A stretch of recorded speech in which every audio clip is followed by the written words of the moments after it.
Bonjour Nancy. Bonjour Jean-Christophe. Vous me parlez comme un gogol. Bon, alors. N'importe quoi, mais je prends le ton qui convient. Bonjour. Bon, allez, on est sérieux. C'est important parce qu'on va parler de la lettre de motivation aujourd'hui. Oui, la lettre de motivation. Elle a pas bonne presse celle-là. Hein. Qu'est-ce qu'elle est décriée, critiquée et tout. C'est toujours très compliqué de faire une lettre de motivation. C'est très compliqué. Percutante. Ouais, et c'est une gymnastique qu'il faut acquérir en atelier. Ça s'apprend très vite. Le problème, c'est que les gens aimeraient bien ne pas avoir à la faire. C'est simple. Et alors maintenant, ce qui est rigolo, c'est qu'avant, ils se plaignaient de la lettre de motivation. Maintenant, ils se plaignent aussi du mail de motivation. En fait, tout ce qui est sujet à rédaction, ça va pas. D'accord. Donc ça va pas. Pourquoi? Parce que d'abord, ils ont raison, ils ont l'impression de se répéter. Et puis c'est jamais facile de se vendre soi-même. Ah, on ne dit pas assez, mais c'est pas facile. Et surtout qu'il y a plein de pièges à éviter, et puis il y a plein de on-dit également. Alors, est-ce qu'on fait déjà une lettre papier ou est-ce que c'est par mail? Ben, ça dépend des exigences de l'annonce. Si c'est marqué lettre manuscrite, vous avez plutôt intérêt à la faire en papier avec votre petite mimine. Bon, question stupide, passons à la question suivante. Non, c'est une très bonne question. Merci. Mais c'est super, parce que figurez-vous que la lettre manuscrite revient en force dans les demandes de poste, à un moment ou à un autre, pas forcément dès le premier entretien, mais plus tard, parce qu'on veut voir aussi le soin accordé à l'écriture. Les gens écrivent de moins en moins. C'est ça, donc vraiment manuscrite, donc écrite à la main. Exactement, comme cela veut dire. Traitement de texte. Exactement. Et c'est important. C'est important de voir aussi. Pourquoi c'est important? Ça fait un peu enfantin, non? Non, ça fait pas enfantin. On voit un petit peu comment les gens se comportent face à cette difficulté.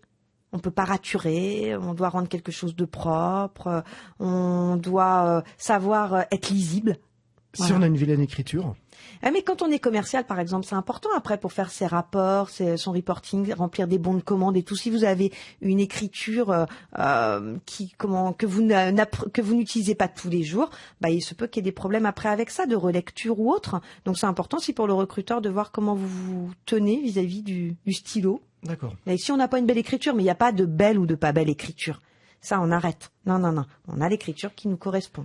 Il y a quelques pièges à éviter. Lesquels? Allons-y. Bah, disons que c'est vrai que moi, parfois, on lit souvent que les recruteurs ne lisent pas les lettres de motivation. Donc, bing bam, je vais faire exception, je les lis. Mais c'est vrai, parfois, qu'est-ce que je m'ennuie? C'est vrai. C'est surtout ce qui est choquant. C'est plat, parfois. Ouais, c'est plat. Ça manque d'envergure. Mais c'est pire que les Faut reprendre des mots de l'annonce. Ah bah, faut mettre un ton, déjà. Et surtout, ce qui est assez choquant, c'est de voir parfois la platitude de la lettre de motivation par rapport à l'envergure du poste sur lequel on postule. Il y a des mots-clés dans l'annonce, dynamisme, etc. La lettre, elle est tout sauf dynamique.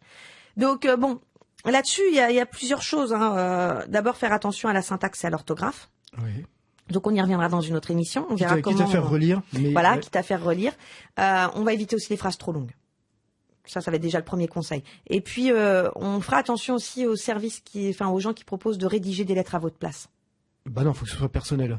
Bah, disons que j'ai rien contre ces services payants, ça fait vivre des gens, mais attention, ça doit vous ressembler quand même. Il y a beaucoup de choses à dire, on y reviendra dans une prochaine émission. Demain. De toute façon. Si vous êtes toujours là, on revient demain, on en parle. Ok, et ben on en parle demain. Merci beaucoup.